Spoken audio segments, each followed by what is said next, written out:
Hello everyone, so this is the Mendeley desktop, and as you notice there are different panels here.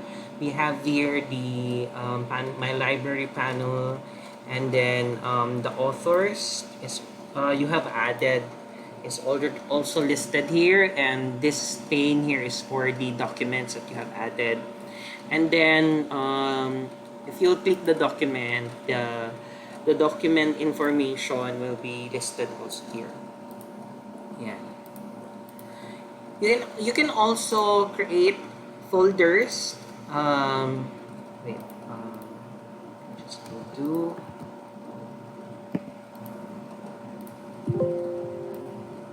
So you can actually create folders kasi yung ginawa ko dito is I just combine it in just the root folder. But if you want to, you can actually organize your documents or the published journal articles through folders, through creation of folders. So let's say UTAT na folder.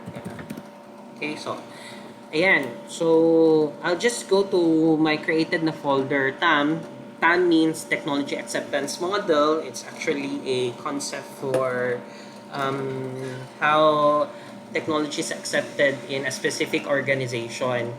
And then you will add you can actually add a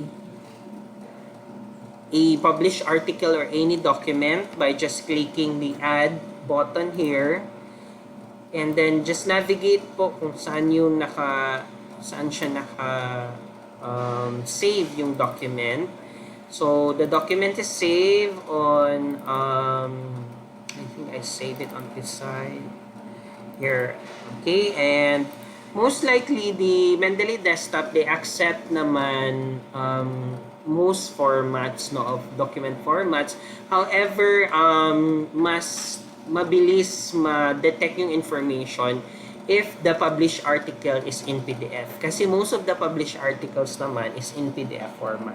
So once you have located the file, you can just click open, and then what's good about Mendeley is it can crawl on the file and to detect the to detect the title, the name of the authors. Actually, you can change the authors here, but most likely if the DOI or the digital object identifier is detected, the authors, the title, the abstract, and other information of the journal article can be detected by Mendeley. So just like what happened here, kasi in this article, ito na article, has a DOI number or DOI link with it. So pag may DOI siya or digital object identifier,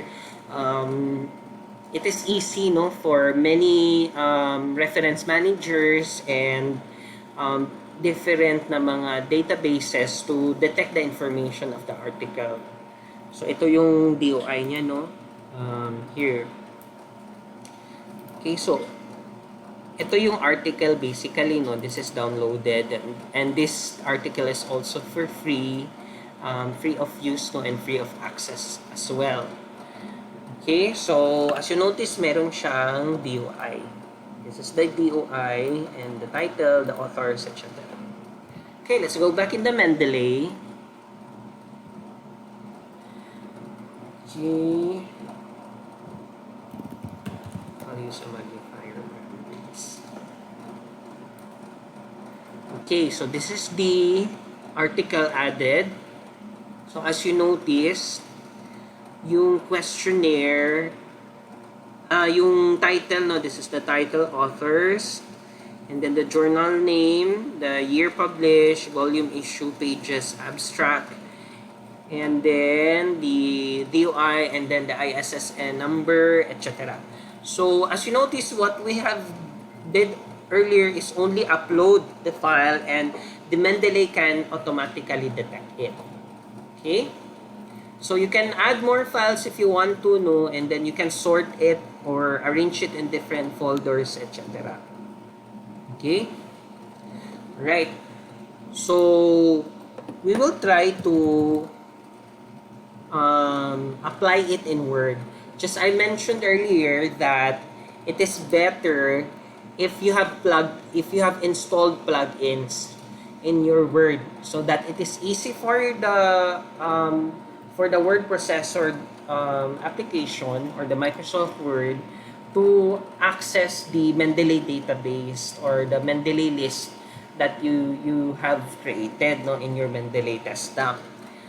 Okay, let's say for example, you have a complete document here, and then you have a statement here that technology acceptance model is also applicable to health researches, which okay, I'll just read one.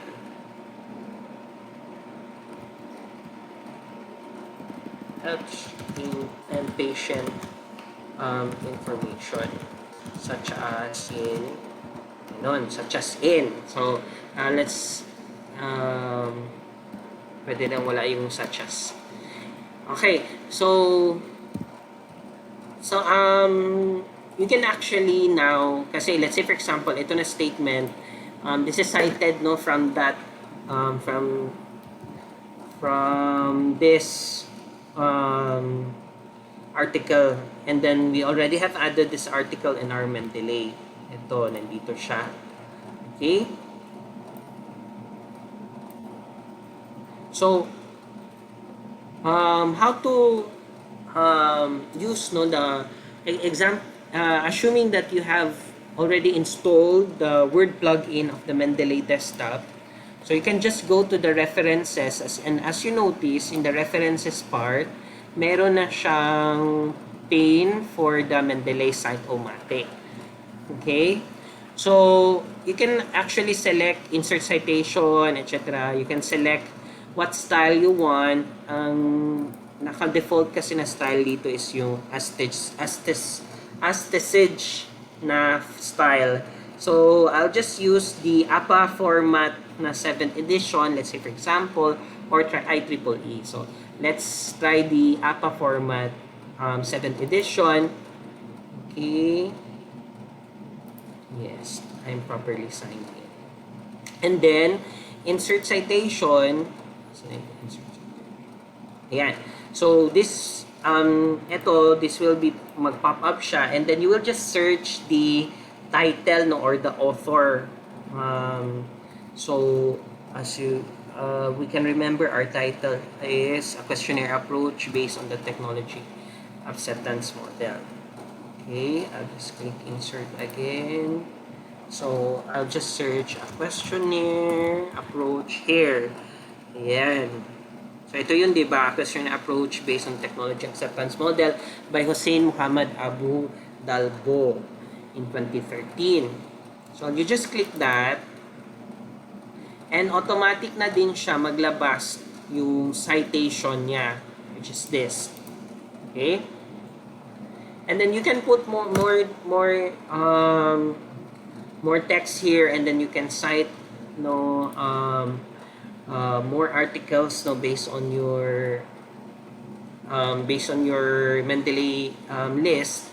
And then if you already have finished all of it, what's good about the Mendeley Cite-O-Matic is it will automatically insert all of your cited documents. You just click here the insert bibliography. Okay, so I'll just click insert bibliography, and voila, automatic na siya maglabas yung naka-APA format 7th edition na referencing. Okay? Now let's try a different format. Same